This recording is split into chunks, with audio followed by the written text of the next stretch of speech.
नमस्कार, एक बार फिर से स्वागत है आपका इंडस कोचिंग क्लासेस में।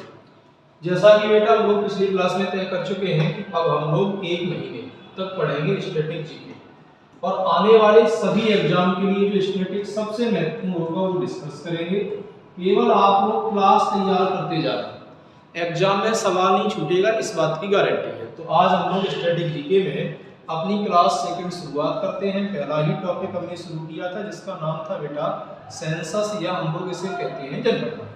तो जिन लोगों ने पिछली क्लास नहीं देखी है, पहले आप वो क्लास देखिए तो आपको ये क्लास और अच्छी लगेगी और अपनी कहानी बढ़ाते हैं आगे।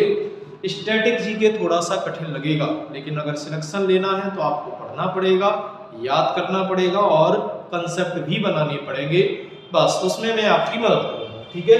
तो आप भले railway, SSC bank, MPSI, MP police या और किसी भी एग्जाम का अगर आप पेपर देना चाहते हो तो आपके लिए ये वाली क्लास रामबाण साबित होगी। तो चलिए हम लोग करते हैं शुरुआत।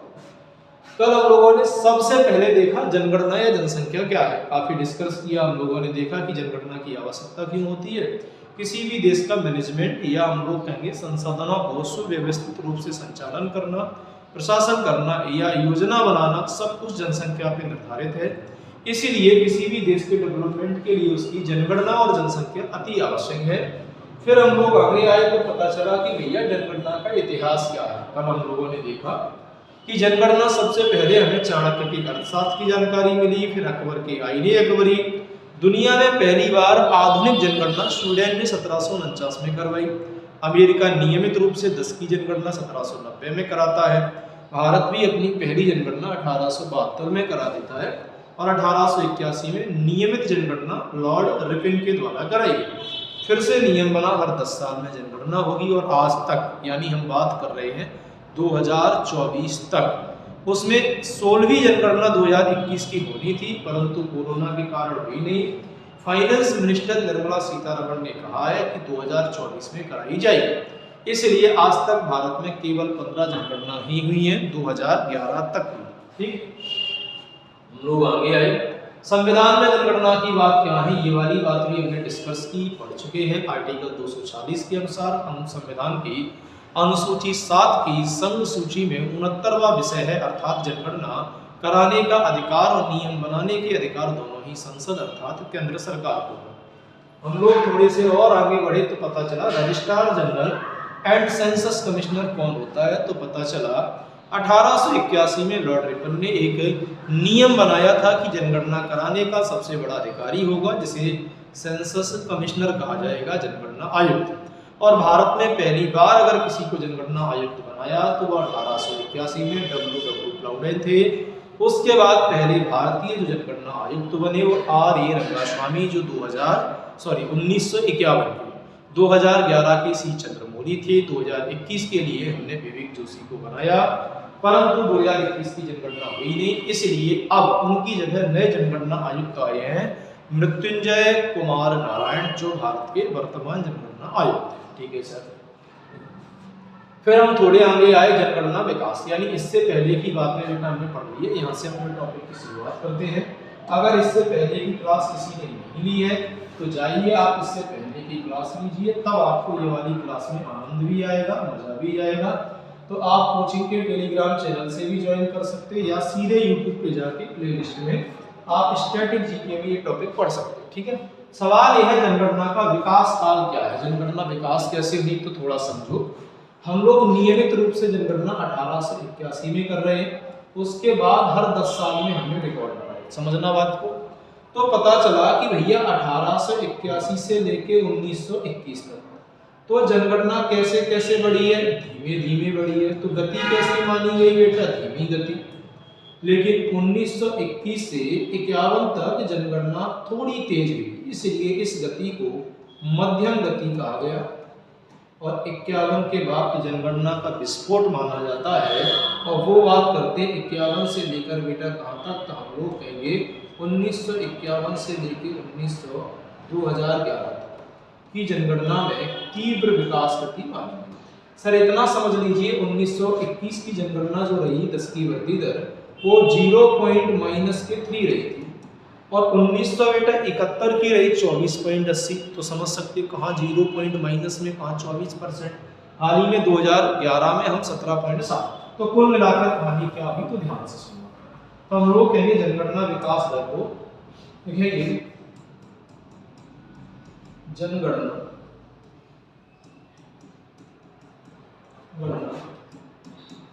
विकास काल को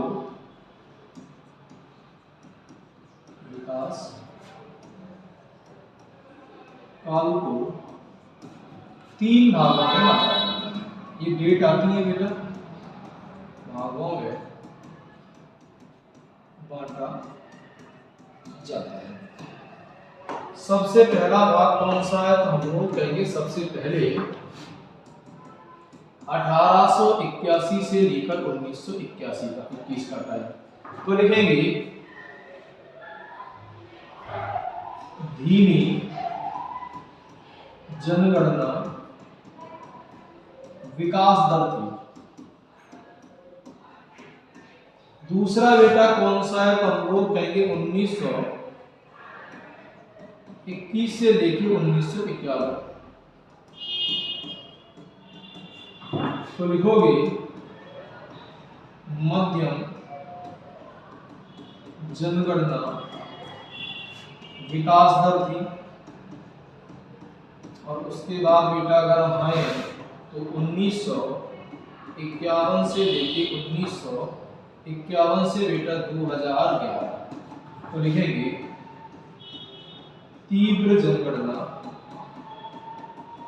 विकास दर रही।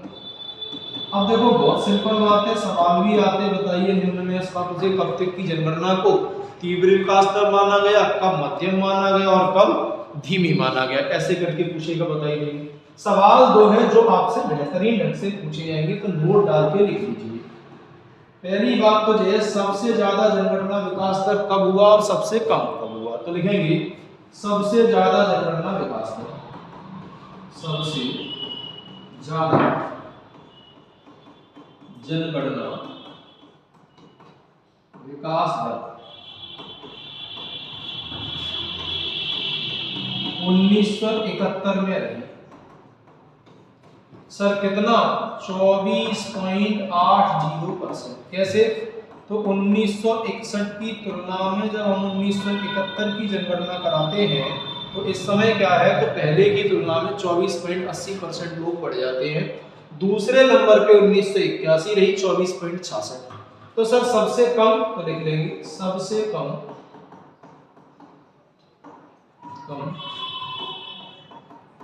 जनगणना विकास दर 1921 में रही। सर कितनी तो बोलेंगे -0.3%। सर क्यों क्या हुआ था तो हम लोग कहेंगे सर इसमें मृत्यु अधिक और जन्म कैसे हुए बेटा कम, जन्म कैसे हुए बेटा कम। ये कहा जाता है इस समय लगभग 84 लाख मृत्यु हुई और 77 लाख लोगों ने जन्म लिया, 7 लाख जनसंख्या घटी। कितनी घटी बेटा तो हम लोग कहेंगे इस समय लगभग 7 लाख जनसंख्या यहाँ की क्या है तो हम लोग कहेंगे घट जाती है। थोड़ा लिखना चाहो हालांकि आगे पढ़ाएंगे तो एक और लिख लो तो सवाल अक्सर पूछ लेता है। लिखेंगे 2011 में विकास दर 17.7% रही। और सर संख्या में कितनी रही 18.18 करोड़ लोगों ने इसमें क्या है वृद्धि हुई है। तो जनगणना का विकास जनगणना के विकास को 3 फेज में बांटा है। 81 से लेके 21 धीमी जनगणना विकास दर, 21 से 51 मध्यम विकास दर और 51 से 2011 तीव्र विकास दर। सबसे ज्यादा विकास दर 71 में 24.80, सबसे कम 21 में -0.3 है और 2011 में विकास दर 17.7 रही। और एक सबसे महत्वपूर्ण बात जो आपको याद रखनी है वो यहाँ है, देखो ध्यान से लिखेंगे 1921 की जनगणना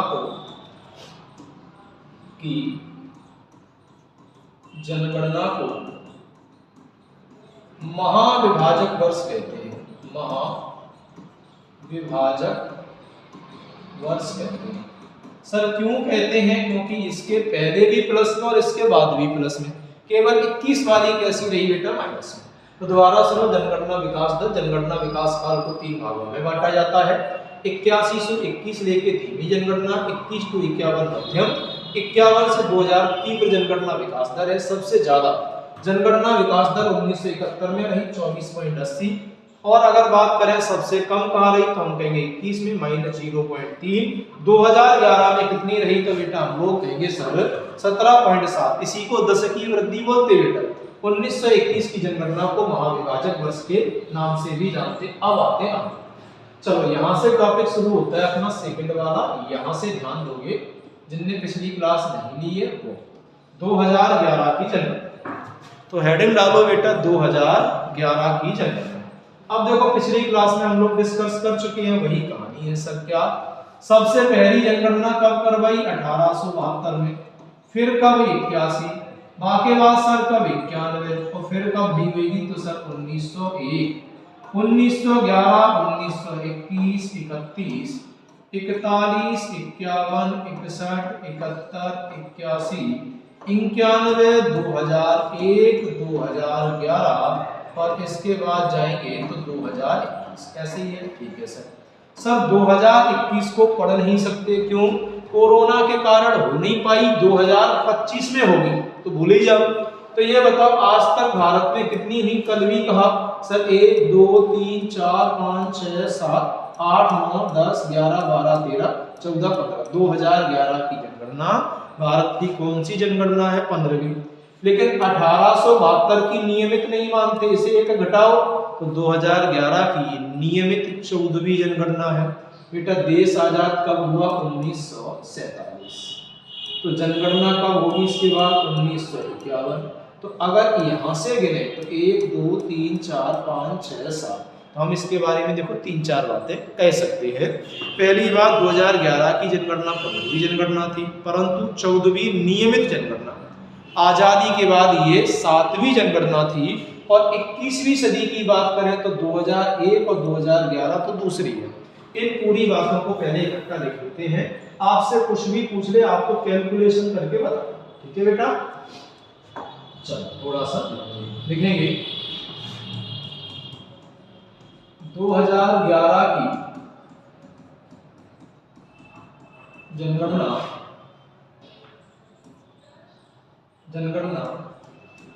15वीं जनगणना थी,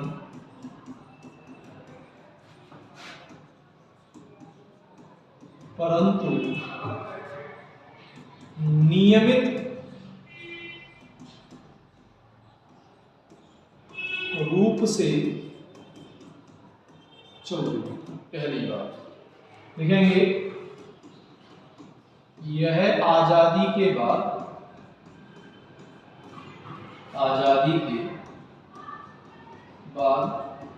7वीं जनगणना थी, ठीक है सर। सवाल यह है कि जनगणना क्या है, ये तो हो ही गया। अब 2011 की जनगणना में क्या क्या हुआ? तो पहली बात सर आपने हमें एक बात बताई कि अगर जनगणना होगी तो एक मेन अधिकारी बनेगा, जैसे हम सेंसस कमिश्नर कहेंगे, जनगणना आयुक्त।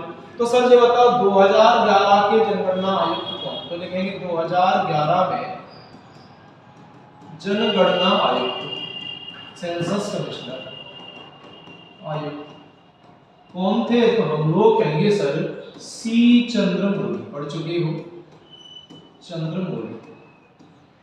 अच्छा जब बताओ बेटा, हम कुछ भी काम करते हैं तो दो काम करते हैं, एक आदर्श वाक्य बनाते हैं और एक क्या बनाते हैं? तो हम लोग कहेंगे सर एक बनाते हैं प्रतीक, जिसे मोटो बोलते हैं, जिसे चिन्ह बोलते हैं। तो जब बताओ 2011 में हमने प्रतीक यानी चिन्ह किसे बनाया? तो हम कहेंगे इसका शुभंकर कौन था, चिन्ह कौन सा था, प्रतीक कौन सा था? तो बोलोगे इसका प्रतीक जो बनाया था, जिसे तुम बोलोगे शुभंकर, इसका शुभंकर क्या था? तो शुभंकर बनाया गया प्रगढ़ शिक्षिका, प्रगढ़ शिक्षिका, पढ़ी लिखी लेडीज टीचर को बनाया गया, ठीक है सर। और दूसरा सर आदर्श वाक्य क्या था? थीम। तो याद रखेंगे आदर्श वाक्य हुआ करता था हमारी जनगणना हमारा फ्यूचर,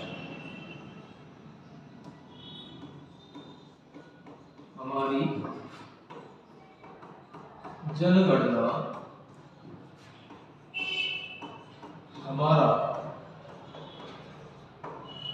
फ्यूचर। इसे बोलते हैं आवर सेंसस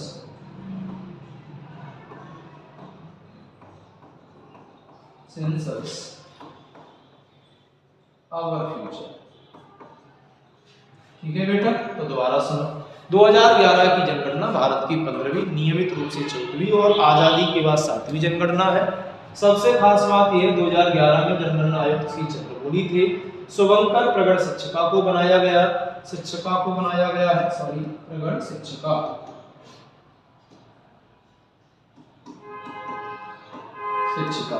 और आदर्श वाक्य था हमारी जनगणना हमारा भविष्य। ठीक है, अब सवाल ये है सब डाटा और आंकड़े कैसे हैं। तो पहली बात 2-3 और लिख लेते हैं। 2-3 बात में ये लिखेंगे 2011 की जनगणना हुई कैसे, पहले थोड़ा समझते हैं। हम लोग कहेंगे 2011 की जनगणना। अब देखो बेटा, पहली बात तो ये है कि 2011 की जनगणना 2 रूप में करवाई गई। सर 2 रूप में कैसे हुई, तो थोड़ा समझो। 2011 की जनगणना बेटा 2 चरणों में करवाई गई। फर्स्ट चरण यानी प्रथम चरण। प्रथम चरण में क्या हुआ, तो हम कहेंगे मकानों की गणना की। और इन मकानों की गणना में कितने सवाल पूछे गए, 35 सवाल पूछे गए। यानी जो फॉर्म आता था, जो कॉलम आता था, 35 सवाल थे। मुखिया कौन, किसके नाम में है, हिस्से कितने हैं, पूर्व में किसका मकान, पश्चिम में किसका, उत्तर में किसका, दक्षिण में किसका, आबादी कैसी है, क्या है, ये सब कुछ था। ठीक है। दूसरा चरण आया बेटा द्वितीय चरण।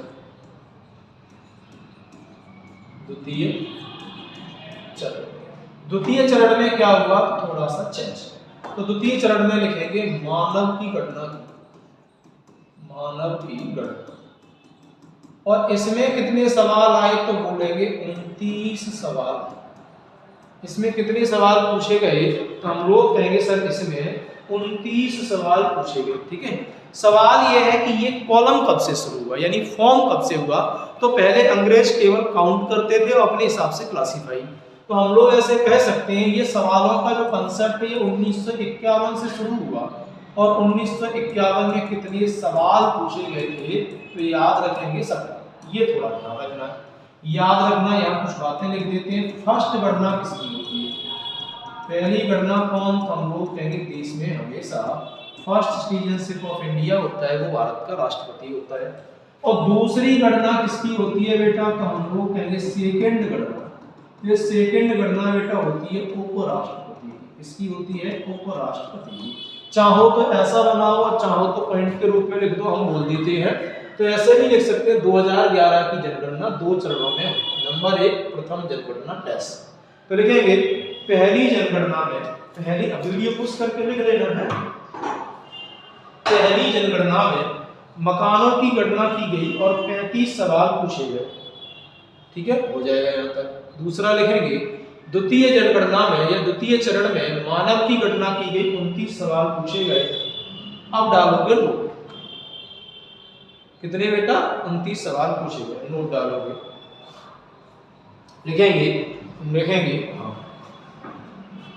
लिखेंगे जनगणना में सवाल की शुरुआत 1951 में ही और 51 में 17 सवाल पूछे गए थे। ठीक है। पॉइंट में लिखेंगे पहली गणना देश में हमेशा राष्ट्रपति की होती है और दूसरी गणना उपराष्ट्रपति की होती है।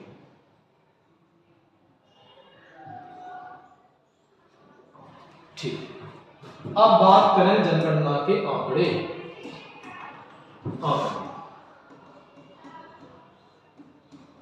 लिखेंगे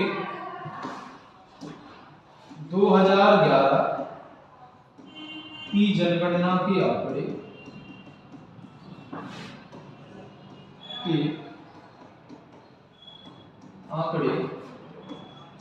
तीन बार में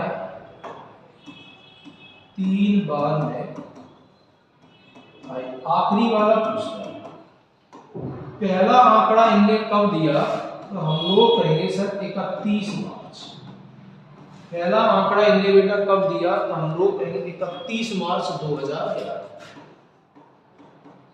दूसरा आंकड़ा सेकंड वाला कब दिया, तो हम लोग कहेंगे सर 30 अप्रैल 2013। और तीसरा आंकड़ा बेटा थर्ड वाला जो तुम्हें याद रखना है, थर्ड वाला कब दिया, 7 बेटा हम लोग कहेंगे जनवरी 2014। तो कब दिया बेटा, 7 जनवरी, तो हम लोग कहेंगे सर 2014। और इसी आंकड़े में मिली भारत की टोटल पॉपुलेशन की संख्या 121 करोड़, हम लोग कहेंगे सर 8,54,977। तो जनगणना का अंतिम आंकड़ा कब प्रस्तुत किया गया, अंतिम बार टोटल पॉपुलेशन की संख्या बताई गई 2014 में 7 जनवरी को। लेकिन इस जनगणना में दो चीजें बदली। पहली बात क्या है, तो हम लोग कहेंगे सर 1931 में एक काम हुआ था, और वो क्या था, तो हम लोग कहेंगे 1931 में धार्मिक जनगणना हुई थी, और इस बार धार्मिक जनगणना के बेटा आंकड़े आए। दूसरी बात यह है कि पहली बार धार्मिक जनगणना कब हुई, तो हम यहां लिख रहे हैं 1931 में पहली बार धार्मिक जनगणना हुई।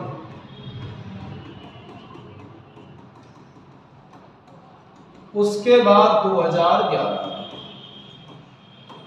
भी इसके आंकड़े आए। कब आए, तो लिखेंगे 25 अगस्त 2000, हम लोग कहेंगे सन 15। तो दोबारा सुनो बेटा, अगर ये पूछे बताओ 2011 की जनगणना में धार्मिक आंकड़े कब प्रस्तुत किए, तो 25 अगस्त 2015 को। अंतिम आंकड़ा में ये 7 जनवरी कहेंगे क्योंकि पॉपुलेशन बता दी थी। और लिखना चाहो तो एक और लिख सकते हैं, जातिगत आंकड़े 4 जुलाई 2015, यही लिख देते हैं। दोबारा से फिर बताते हैं, जातिगत आंकड़े 7 जुलाई 2000, कुछ नहीं है, ध्यान से सुनो। 2011 की जनगणना 2 चरणों में कराई गई। पहले चरण में मकानों की गणना 35 सवाल, दूसरे चरण में मानव की गणना 29 सवाल। सवालों की शुरुआत 1951 में की, जिसमें 17 सवाल पूछे गए। फर्स्ट गणना राष्ट्रपति की होती है, सेकंड गणना भारत में उपराष्ट्रपति की होती है। 2011 जनगणना के आंकड़े 3 बार में प्रस्तुत किए गए। 31 मार्च 2011 को इस समय मोटा मोटा बताया कि भारत की जनसंख्या लगभग 120 करोड़ होगी अनुमानित, ठीक है।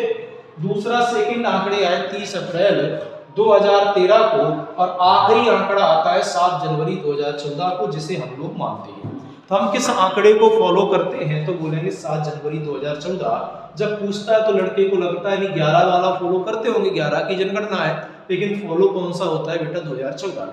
और बताया कि भारत की जनगणना कितनी है, तो 121 करोड़ 8,54,977 जनगणना है। पड़ोस को सारी बातें आगे। इसके बाद कुछ समय बाद उन्हें 7 जुलाई 2015 को जातिगत आंकड़े दिए। इस जाति के इतने लोग हैं, और 2015 में ही 25 अगस्त को धार्मिक आंकड़े दिए। अब 2000 गणना में 2011 की जनगणना में जितना भी डाटा आया, जो भी आया, उसे हमें क्लासिफाई करना है। पुरुष कितने, महिला कितनी, कहाँ ज्यादा है कहाँ कम है, सेक्स रेशियो कितना है, कहाँ ज्यादा है कहाँ कम है, साक्षरता कितनी है, कहाँ ज्यादा है, सब कुछ हमें जो करना है वो 2011 की जनगणना के अनुसार ही करना है। तो चलिए अब आपकी कहानी होती है शुरू।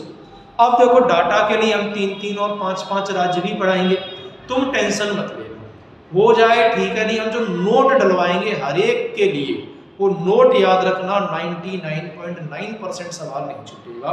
बाकी आपको डीप स्टडी कराना ही मेरा अभी उद्देश्य है, ठीक है। तो चलो आगे बढ़े जाते हैं। देख लिया होगा, बीच में हट भी जाते, जिससे आप लिखो 2011 में जनसंख्या। तो पहली बात 2011 में जनसंख्या कितनी थी। अब देखो डाटा बात करते हैं, तो हम लोग कहेंगे सर कुल जनसंख्या, टोटल जनसंख्या 121 करोड़ 8,54,977 थी। पहली बात, ठीक है बेटा, ठीक। अब सवाल ये है सर इसमें पुरुष कितने थे, लिख लेते पुरुष जनसंख्या ये थी बेटा 62.37 करोड़। रट लेना, कई बार आया। सर अगर पुरुष इतने थे तो महिला कितनी थी? तो बेटा महिला जनसंख्या, तो महिला जनसंख्या थी बेटा कितनी? तो हम लोग कहेंगे 58.64 करोड़। कितनी थी? 58.64 करोड़। लिखेंगे 2011 में कुल जनसंख्या 21.8 लाख और 54,977, पुरुषों की संख्या 62.37, महिलाओं की कितनी है? 58.64। महिलाओं की कितनी है बेटा? तो हम लोग कहेंगे 58.64। ठीक है। अगर हम परसेंट की बात करें तो परसेंट में भी बोल सकते हो। ये लगभग कितने थे? तो हम लोग कहेंगे 51.47%, और ये कितने थे? 48.53%। मतलब अगर हम बात करें उस समय भारत में 100 लोगों को लिया जाए तो पुरुष निकलेंगे 51.47% और महिला निकलेंगी 48.53%। अर्थात भारत में पुरुष ज्यादा थे, महिला कम थे, तो सेक्स रेशियो भी कम ही निकलेगा। ठीक है। तो यहाँ से बढ़ जाते हैं थोड़े से आगे और आती है शहरी एवं ग्रामीण जनसंख्या की कहानी। अब देखो बेटा अलग अलग हिसाब से डाटा निकालना है, तो अब आपको थोड़ा सा कठिन लगेगा, तो आपको नोट पर ध्यान रखना है। पूरा होने के बाद हम एंड में रिवाइज कराएंगे और जो जो बातें बताएं उन्हें थोड़ा सा हाईलाइट कर लोगे तो सवाल नहीं छूटेगा। शहरी एवं ग्रामीण जनसंख्या, तो यूं तो भारत में नियमित जनगणना बेटा 1881 से चली आ रही है, तो कोई बड़ी बात तो है नहीं। लेकिन पहली बार 1901 में ये तय किया गया कि गांव में कितने लोग हैं और शहर में कितने लोग हैं, और इस बात को तय करने के लिए बेटा क्या किया? शहरी और ग्रामीण का डाटा देना शुरू किया। और ये डाटा कब देना शुरू किया? तो 1901 में। तो लिखेंगे शहरी एवं ग्रामीण जनसंख्या, इसकी शुरुआत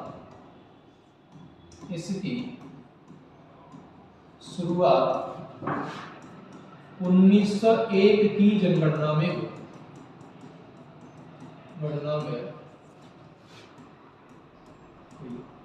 तो एक काम करते हैं, एक टेबल बना लेते, तुम भी बनाना, लेकिन बताइए वहां ध्यान देना। तो एक तरफ लिख देते बेटा शहरी और एक तरफ लिख देते बेटा क्या? ग्रामीण। एक ही याद करिए, दूसरों ऑटोमेटिक होंगे। ठीक है। तो जैसे अच्छा एक तरफ लिख देते बेटा समय या समय क्या है? तो हम लोग कहेंगे सर बात है 1901 की। तो इस समय बेटा शहरी जनसंख्या हुआ करती थी 11.4%। अब बताइए बेटा 100 में से 11.4% शहर में लोग रह रहे हैं, तो अगर हम घटाएंगे तो 88.6% ग्रामीण जनसंख्या थी, जो कि सबसे कैसी थी बेटा? शहर में कम, गांव में ज्यादा। इसके बाद सर हमें ध्यान क्या रखना है? तो हम ध्यान रखेंगे 2001 का, और 2001 में 28.3। अब बात करते हैं 2001 में 28 पॉइंट हम लोग बात करेंगे तो 53% लोग, ये क्या थे बेटा? तो हम लोग कहेंगे शहरी।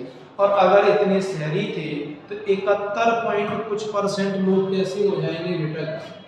71 पॉइंट कुछ परसेंट लोग कैसे होंगे? तो हम लोग कहेंगे ग्रामीण, क्योंकि ये 29 हो गया, तो 71.47% लोग कैसे हो गए बेटा? तो हम लोग कहेंगे। मेन बात याद रखोगे 2011 की, और 2011 में शहरी जनसंख्या थी 31.16%। तो अगर 31.16% है तो फिर ग्रामीण जनसंख्या कितनी है? तो कहेंगे सर 68.84। देखो ज्यादा ध्यान मत दियो, दो बातें। पहली बात तो जो है शहरी एवं ग्रामीण जनसंख्या के आंकड़े या शुरुआत कब हुई, तो उसमें डेट आएगी तो 1901 याद रखना। दूसरा 1901 में शहरी जनसंख्या कितनी थी? 11.4, तो ग्रामीण ऑटोमेटिक निकाल लोगे। और तीसरा याद रखोगे 2011 में शहरी जनसंख्या 31.6% और ग्रामीण जनसंख्या 68.4। अब सवाल ये है कहां पर शहरी ज्यादा है और कहां ग्रामीण ज्यादा है, और कहां पर सर ग्रामीण ज्यादा है और कहां शहरी ज्यादा है? तो देख लेते। पहले हम डाटा बताते, नोट यही लिखाएंगे, मेन नोट मेन पेज पे लिखेंगे बेटा, ध्यान से देखो। अगर बात करें सबसे ज्यादा शहरी जनसंख्या तो हम कहेंगे सर गोवा 62.18 लोग। तो सबसे कम शहरी जनसंख्या या ग्रामीण होगी यहाँ, दूसरे नंबर पे मिजोरम और तीसरे नंबर पे तमिलनाडु। अगर याद करें चाहो तो देखो हम ट्रिक वो लगाए थे बेटा, आराम से बन जाएगी। ट्रिक का है कि गांव में मजे में लोग क्या करता है, रंग पिए थे। झाड़ू गाड़ू बाद में लगाएंगे, झाड़ू का नाम तमिलनाडु है, तो याद कैसे कर ले, तमिल के गांव में लोग ज्यादातर मजे में रंग पिए थे। गांव से गांव, मिजोरम और तमिल। अब बता रंग पी के काहे इंग्लिश बोलने लगता है शहर के नाम, तो याद रखिए जी रंग पी के शहर की ना इंग्लिश बोल रहे हो, ठीक है। अब आ जाओ आगे, सबसे ज्यादा शहरी जनसंख्या वाली यूनियन टेरिटरी। यूनियन टेरिटरी से सवाल कम आता होगा, नहीं जाए कि मूड कर सकता है, नोट तक सीमित रखिए। तो सबसे ज्यादा दिल्ली में 97.50, चंडीगढ़ 97.25, लक्षद्वीप। अब देखो बेटा जी कैसे याद होंगे, तो हमने एक कहानी सुनी होगी, दिल चंगा की कटौती में गंगा। तो तुम पे याद रखो कि भैया अगर दिल चंगा है तो क्या होएगा, लक्ष्य की प्राप्ति होगी, हमें हमारा गोल मिलेगा। दिल्ली, चंडीगढ़ और बेटा लक्षद्वीप सबसे ज्यादा काय शहरी जनसंख्या वाले हैं, तो अगर लक्ष्य मिलेगा तो शहर में नौकरी करेंगे। सबसे ज्यादा है ग्रामीण जनसंख्या कहाँ, तो याद रखेंगे हिमाचल प्रदेश, बिहार और असम। घटने का क्यों नहीं है। एक बात बताओ सर, गांव के लोगों को काम का है, हेमा मालिनी के सपनों देखो, हार में जाए के शाम तक काम करो। हेमा मालिनी के सपना हिमाचल प्रदेश, हार में जाए के शाम तक काम, शाम से असम और बिहार से काय हार। तो जे हो गए बेटा। अगर हम बात करें सर ग्रामीण कम केंद्र शासित प्रदेश में, तो अंडमान निकोबार, दादर नगर हवेली और पणजी। तो मैं जो समझ में आप ठीक है, नहीं आ तो एक नोट डालो, बस एक नोट डालो, देखेंगे सबसे ज्यादा शहरी जनसंख्या गोवा। गोवा तुम लोग चाहो तो परसेंट लिख लेगा, ठीक है। गोवा में 62.18, ठीक है। जबकि सबसे ज्यादा ग्रामीण जनसंख्या हिमाचल प्रदेश, लगभग 89.85। लेकिन एक ध्यान रखिए, हम यही लिख रहे हैं, अगर बात केंद्र शासित प्रदेश की हो,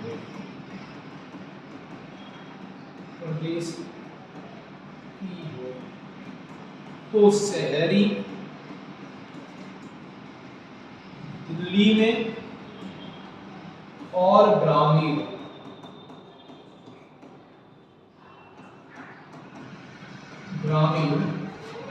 अंडमान निकोबार में है, अंडमान निकोबार में। और फिर बता रहे तुम्हें 90% ग्रामीण मतलब राज्य की पूछेंगे, यूनियन टेरिटरी के लिए। दोबारा सुनो, शहरी एवं ग्रामीण जनसंख्या का क्लासिफिकेशन 1921 से किया गया, वो सॉरी 1901 में शहरी जनसंख्या 11.4 थी, ग्रामीण थी 88.6।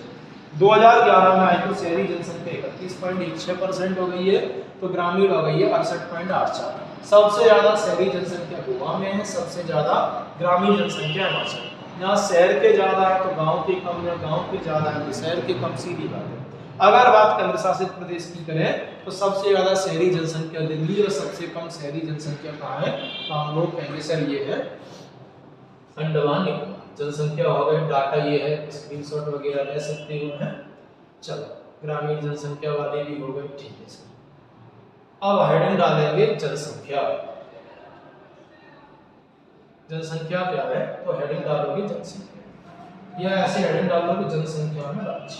ये थोड़े से डीपी पढ़ने पड़ेंगे। हेडिंग डालेंगे जनसंख्या में राज्य। तो यहाँ से हम लोग पढ़ेंगे, कल काफी चीजें पढ़ेंगे। देखो जनसंख्या में राज्य पढ़ेंगे, 10 की वृद्धि दर क्या होती है ये भी पढ़ेंगे, और डाटा बात करेंगे, जनसंख्या घनत्व तो क्या होता है। उसके बाद हम देखेंगे लिंगानुपात भी क्या है, साक्षरता के बारे में। फिर हम लोग और बातें करेंगे, पीपीटी आगे की अलग करेंगे, ठीक है। तो उम्मीद है आप लोगों को समझ में आया होगा। कठिन होता है तो कठिन सरल का मिक्सचर अगर कर पाते हो, समझ पाते हो तो ही सिलेक्शन होगा, अन्यथा सरल पढ़ने से अगर सिलेक्शन हो तो सारे लोग ही नहीं लग जाते।